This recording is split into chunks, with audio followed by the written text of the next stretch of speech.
Hello students, बेटा हमने 12th class का जो फर्स्ट चैप्टर चल रहा है हमारा सॉलिड स्टेट, उसमें लास्ट टॉपिक हम डिफेक्ट्स के बारे में पढ़ रहे थे और हमने स्टोकियोमेट्रिक डिफेक्ट कंप्लीट किया था। आज जो सेकंड टाइप ऑफ डिफेक्ट है नॉन स्टोकियोमेट्रिक,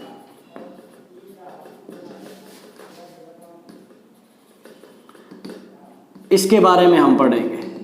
ये हमने बता दिया था नॉन स्टोकियोमेट्रिक डिफेक्ट कौन से थे, जिनमें जो रेशियो है कैटायन और एनायन की वो सेम नहीं रहेगी जो आइडियल क्रिस्टल में थे। The defect in which the ratio of ions किसके cation and anion does not remain same, remains same as in case of ideal crystal. जो आइडियल क्रिस्टल में थी वो स्ट्रक्चर जब ये डिफेक्ट आने के बाद जो रेशियो हो बराबर नहीं रहेगी। अब इसमें भी टाइप्स हैं। एक टाइप तो हो सकती है मेटल एक्सेस डिफेक्ट। अब क्योंकि अगर रेशियो सेम नहीं है तो या तो कैटायन ज्यादा होंगे या एनायन।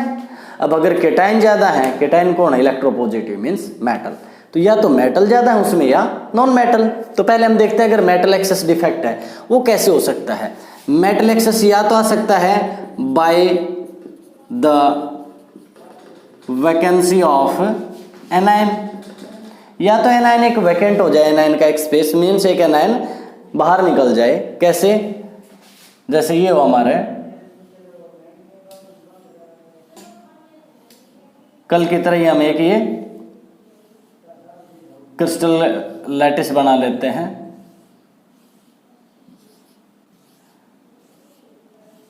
अब इसमें से कोई एक आयन मिसिंग करना हमने, कौन सा, एनायन, क्योंकि एनायन वैकेंसी बोला हमने, तो कैटायन क्या हो जाएंगे अपने आप उससे ज्यादा हो जाएंगे, क्योंकि पहले अगर आइडियल क्रिस्टल है तो कैटायन और एनायन इक्वल होंगे।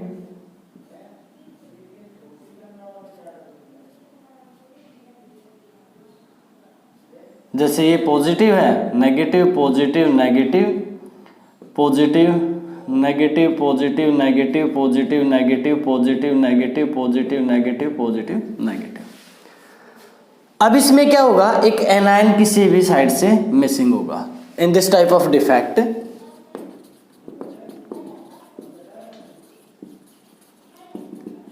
an anion is missing from the lattice and the vacant, वहां पर क्या रह जाएगा, होल या स्पेस जो भी कहना चाहो, is occupied by an electron. कोई इलेक्ट्रॉन तो लेगा उसको, क्योंकि यहाँ जो मेटल्स हैं, जैसे मैं एग्जांपल लूँ NaCl का हो, Cl नेगेटिव निकलेगा तो जो Na है वहां पर Na की जो वेपर्स होंगे उनमें से एक इलेक्ट्रॉन इसको ट्रैप कर लेगा, इस जगह पर आ जाएगा। अब उसकी वजह से क्या होगा, कोई इलेक्ट्रॉन लेगा, क्यों आया है, for the sake of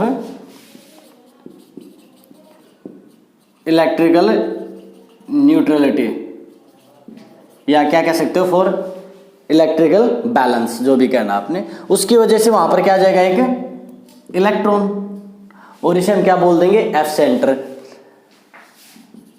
this side which is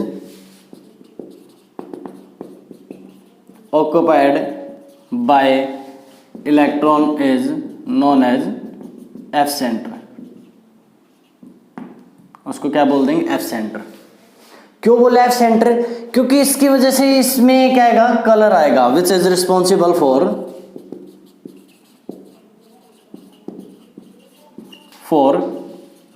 colour in lattice या क्रिस्टल लैटिस। उसकी वजह से उस क्रिस्टल लैटिस में क्या आता है, कलर। F यहाँ लैटिन में क्या था, फ्रेम मीन्स कलर। तो एक कलर सेंटर भी बोल सकते हैं, F सेंटर भी बोल सकते हैं। जो इलेक्ट्रॉन जिस जगह पर आया है उसकी वजह से कलर आता है। देखो इसमें एनायन कितने हैं, एक कम होगा क्योंकि इलेक्ट्रॉन को हम एनायन में काउंट नहीं करेंगे, एक्सपोज Cl निकल के उसकी जगह इलेक्ट्रॉन आया है। डेंसिटी का फर्क भी बता सकते हो तुम, डेंसिटी क्या होगी, डिक्रीजेज, क्योंकि इलेक्ट्रॉन का मास तो नेग्लिजिबल है और क्लोरीन अगर यहाँ से कम हुआ, कोई भी एनायन कम हुआ है तो मास कम हुआ, वॉल्यूम सेम है। ये पॉइंट्स हम इसके बारे में बता सकते हैं। अब जैसे मान लिया NaCl का एग्जांपल लेते तो कलर कैसा आता है, येलोइश आ जाता है, क्योंकि वो जिस भी वेवलेंथ की लाइट को एब्जॉर्ब करके वहां आता है उसके रिस्पेक्टिवली कलर आ जाते हैं, बता सकते हैं।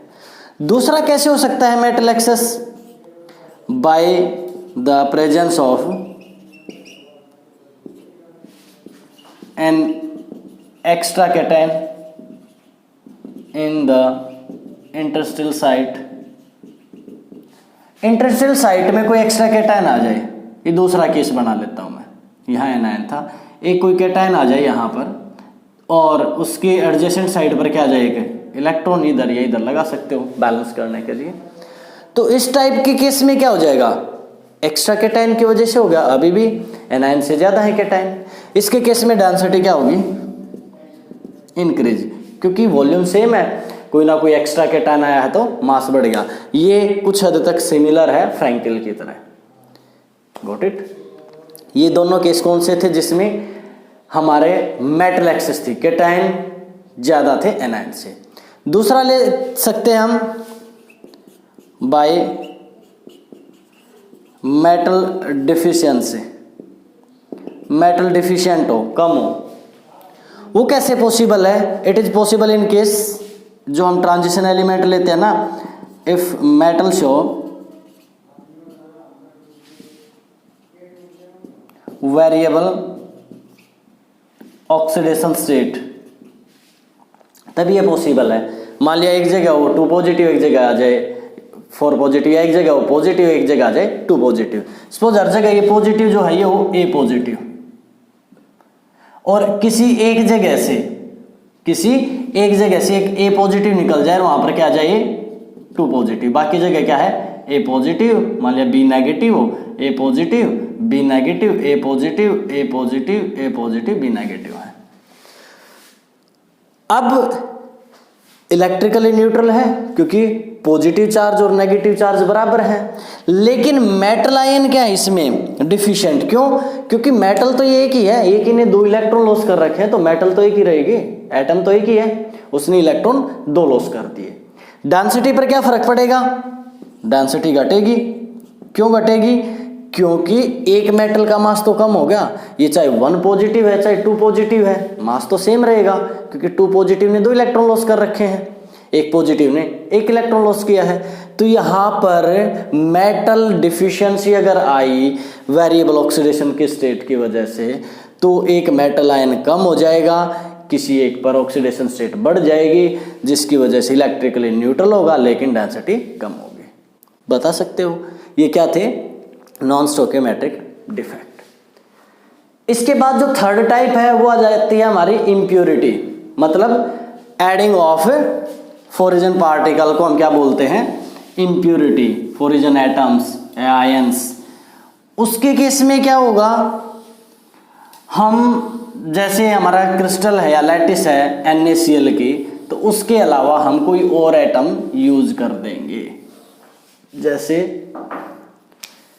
तीसरा हमारा इम्प्योरिटी डिफेक्ट, इसमें क्या करेंगे, the adding of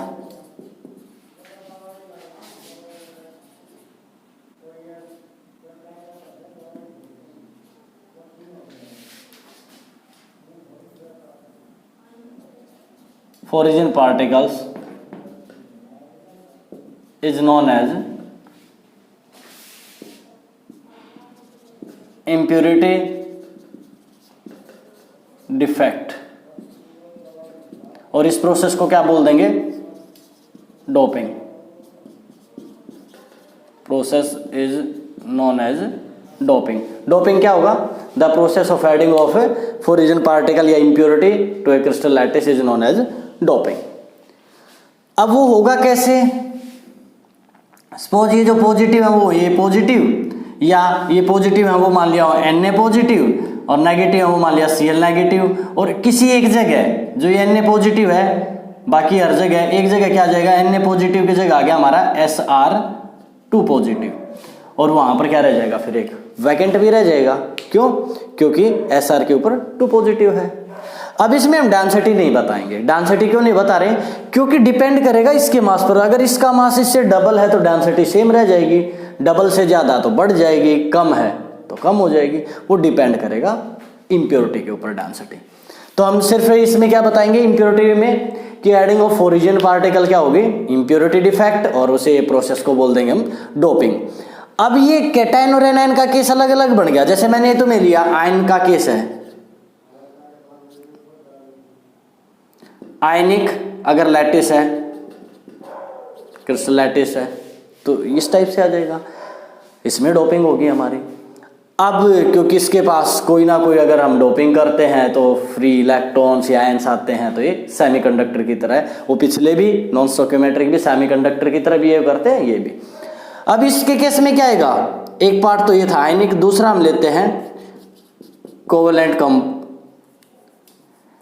covalent bond case लेंगे। कोवलेंट बॉन्ड के लिए हम कौन से ग्रुप को सिलेक्ट करते हैं, ग्रुप 14, जिसमें से हम जनरली क्या लेते हैं, सिलिकॉन या जर्मेनियम को लेते हैं। इसके अंदर डोपिंग करते हैं, वैसे कोई भी ले सकते हो, कार्बन फैमिली है ये।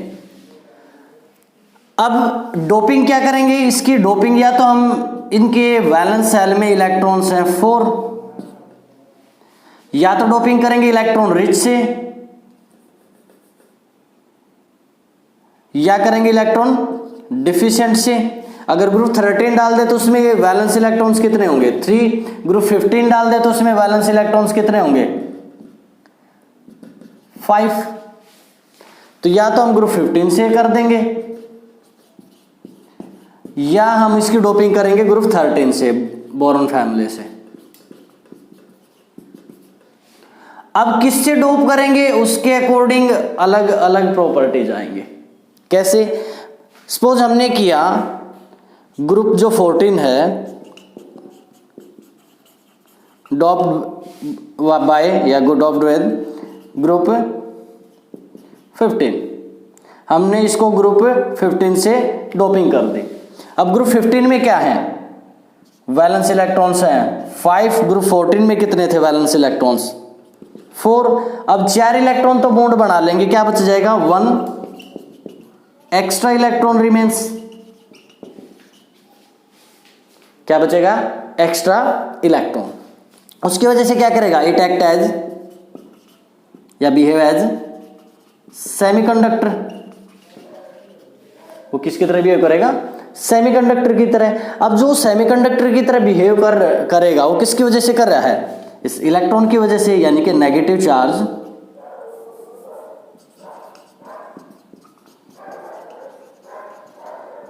इलेक्ट्रॉन की वजह से। तो इस टाइप के सेमीकंडक्टर को हम क्या बोलते हैं, एन टाइप सेमीकंडक्टर। ये क्या हो जाएगा, N type semiconductor. If group 14 is doped by group 13, इसमें वही 4 इलेक्ट्रॉन्स है वैलेंस, इसमें वैलेंस इलेक्ट्रॉन्स कितने हैं, 3, उसमें 4 इसमें 3 है। 3 तो बॉन्ड बना लेंगे, क्या बच जाएगा, एक होल बचेगा,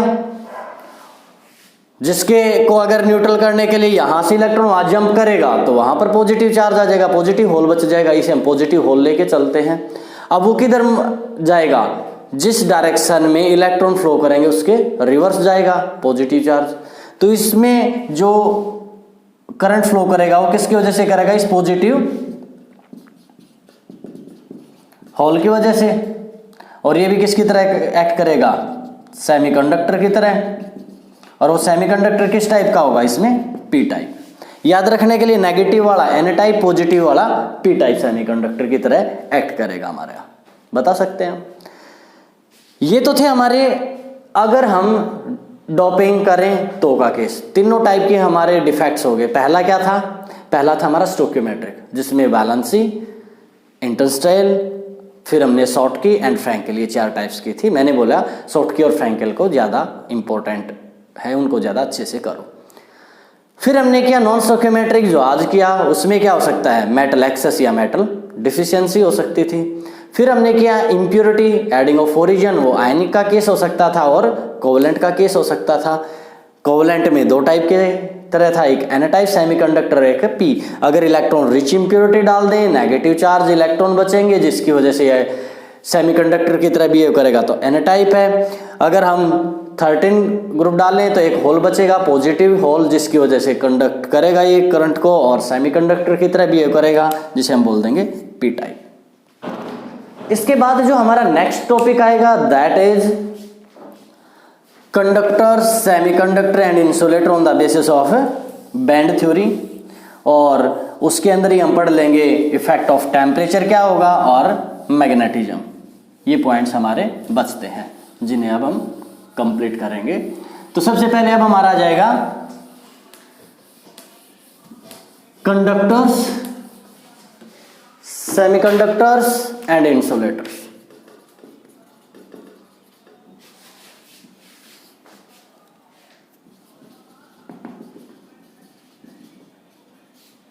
एंड इंसुलेटर्स।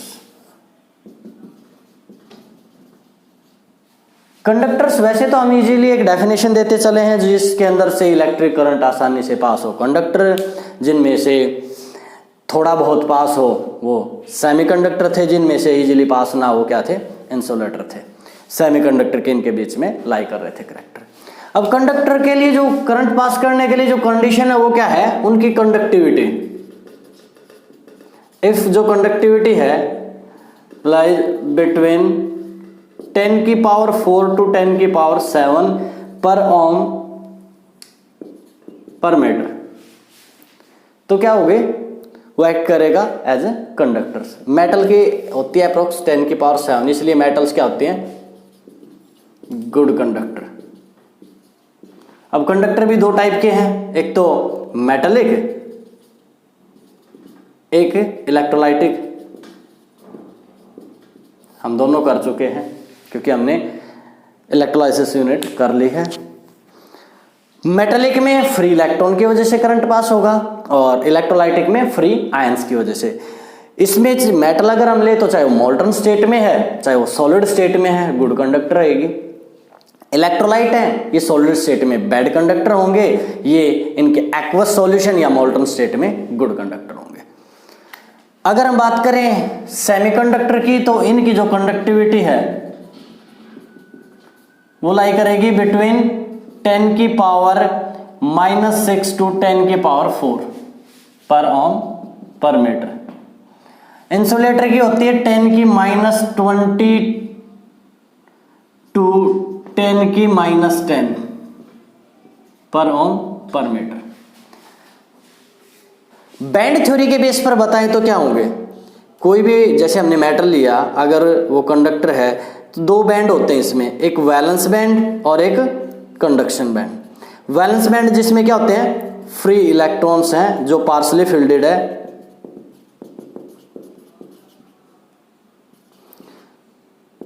और ये क्या होता है, वैकेंट या एम्प्टी, जिसको हम कंडक्शन बैंड बोलते हैं।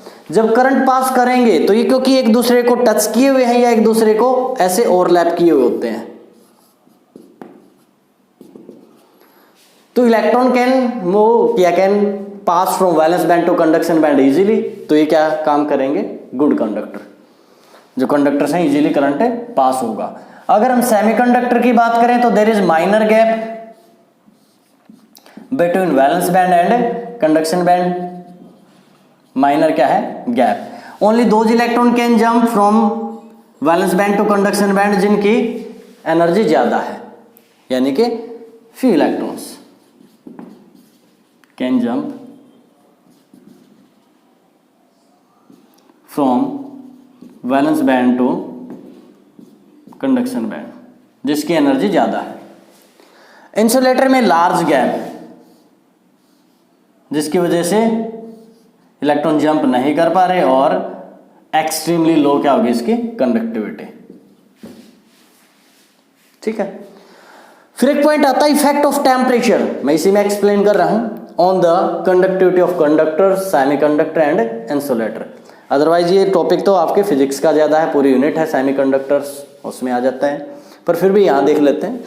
अगर मैं टेम्परेचर रेज करूँगा तो इनकी जो कंडक्टिविटी है decreases with increase in temperature या with raise in temperature. Why? क्योंकि जब हम इनको गर्म करेंगे तो जो पॉजिटिव चार्ज पार्टिकल्स हैं या कैनल्स हैं वो क्या करेंगे, वाइब्रेट करेंगे और अपोज करेंगे या रेजिस्ट करेंगे फ्लो ऑफ इलेक्ट्रॉन्स, इलेक्ट्रॉन के फ्लो को रेजिस्ट करेंगे, जिसकी वजह से कंडक्टिविटी कम हो जाएगी। इसमें ऑन इंक्रीजिंग टेम्परेचर या on raising temperature conductivity of semiconductors also increases, वो भी बढ़ेगी। क्यों? Because more electrons can jump from valence band to conduction band after increasing their kinetic energy. जब हीट करेंगे तो इनकी एनर्जी बढ़ेगी, ज्यादा इलेक्ट्रॉन क्या कर पाएंगे, valence band to conduction band में जंप कर पाएंगे, इसकी वजह से यहां पर कंडक्टिविटी बढ़ जाएगी। उसका केस क्योंकि कंडक्ट नहीं कर रहा था तो उसके लिए हम ये कुछ एक्सप्लेन भी नहीं कर रहे हैं। अब सेमीकंडक्टर के तुम्हारे बुक में यूजेज भी गिवन होंगे, जैसे हम जो डायोड्स वगैरह बनाते हैं, जो फोटो डायोड्स हैं, जो किस में यूज होते हैं, सोलर सेल्स वगैरह में, सोलर पैनल्स में, वो भी उसमें भी ट्रांजिस्टर वगैरह बनाने में। तो ये इसके कुछ यूजेज हैं जो मैंने बताया, अपने फिजिक्स की पूरी यूनिट पढ़ोगे वहां पर सारे आ जाएंगे। इसके बाद नेक्स्ट टॉपिक जो हमारा आएगा ना वो आएगा मैग्नेटिज्म, वो करते हैं, यूनिट कंप्लीट हो जाएगी। मैग्नेटिज्म में अलग अलग प्रॉपर्टी के बेस पर हमारे ये मैग्नेटिज्म आ जाएंगे, वो कौन कौन से होंगे देखते हैं। सबसे पहले तो हम करेंगे जैसे डायामैग्नेटिक, कौन से होंगे, डायामैग्नेटिक सब्सटेंस है डायामैग्नेटिज्म, फिर पैरामैग्नेटिज्म, फिर फेरो, फिर हम करेंगे फेरी, एंटीफेरो, इधर कर लेते हैं फेरी, एक छोटी सी टर्म है क्यूरी टेम्परेचर, वो भी साथ में ही कर लेंगे।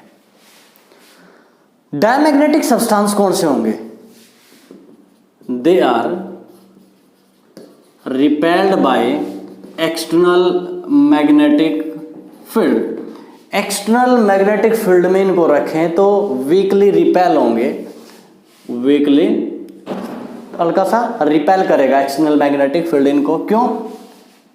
Due to all paired electrons in their valence shell in their outermost domain.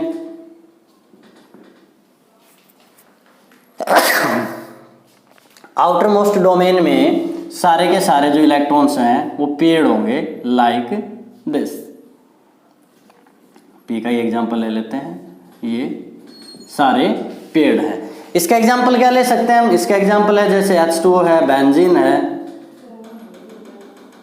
Extra, ये इसके एग्जांपल हो गए। पैरामैग्नेटिक सब्सटेंस कौन से होंगे, para means they are attract by external magnetic field. External magnetic field इनको अट्रैक्ट करेगा। अगर हम एक्सटर्नल मैग्नेटिक फील्ड हटा दें तो इनका मैग्नेटिज्म भी हट जाएगा। वो है तो ये मैग्नेटिज्म शो कर रहे हैं, एक्सटर्नल मैग्नेटिक फील्ड हटा दिया तो मैग्नेटिज्म भी हट गया। तो इनका जो मैग्नेटिज्म होगा वो क्या होगा, temporary. If we remove external magnetic field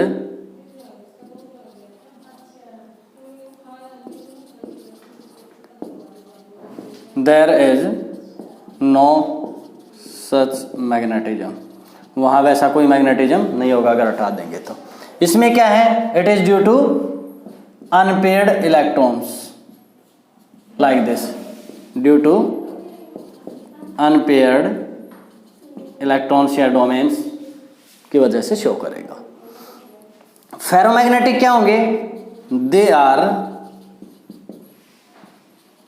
strongly attract by external magnetic field, they show permanent magnetism even in the absence of external magnetic field।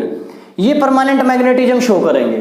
हम एक्सटर्नल मैग्नेटिक फील्ड हटा दें एक बार ये मैग्नेटाइज होने के बाद, ये नहीं लगाएंगे, एक बार जब ये मैग्नेटाइज हो जाएं तो अगर वो फील्ड हटा भी दें, इनका मैग्नेटिज्म लॉस हो गया था, लेकिन इनका मैग्नेटिज्म परमानेंट रहेगा, लॉस नहीं होगा। इसका रीजन क्या है? It is due to large number of unpaired electron,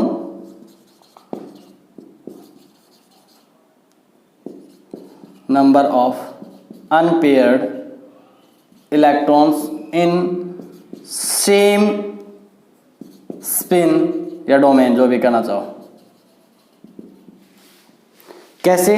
like this, जितने भी हैं वो सारे एक ही डोमेन में आएंगे, एक स्पिन में आएंगे और बहुत सारे होंगे unpaired. Antiferro they are also expected to show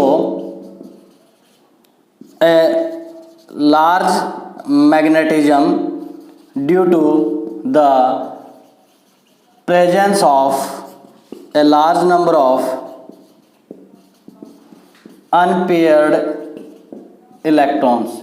इनसे भी हम एक्सपेक्ट क्या करेंगे कि इनका मैग्नेटिज्म बहुत आएगा। क्यों करते हैं एक्सपेक्ट? क्योंकि इनके पास भी बहुत सारे अनपेयर्ड इलेक्ट्रॉन होंगे। बट वैलेंस सेल में, but their net magnetism is 0 due to their opposite spin. Opposite spin होने की वजह से या due to opposite spin of equal number of electrons. जितने इलेक्ट्रॉन्स क्लॉकवाइज होंगे उतने ही एंटी क्लॉकवाइज होंगे, एक दूसरे के मैग्नेटिक फील्ड को कैंसल, नेट 0। इसका एग्जांपल क्या ले सकते हो तुम? इसका एग्जांपल MnO2 वगैरह, इसका एग्जांपल ले सकते हो। नेक्स्ट है एंटी फेरोमैग्नेटिज्म। दे आर, यहां तक का सेम है, they are also expected to show large magnetism,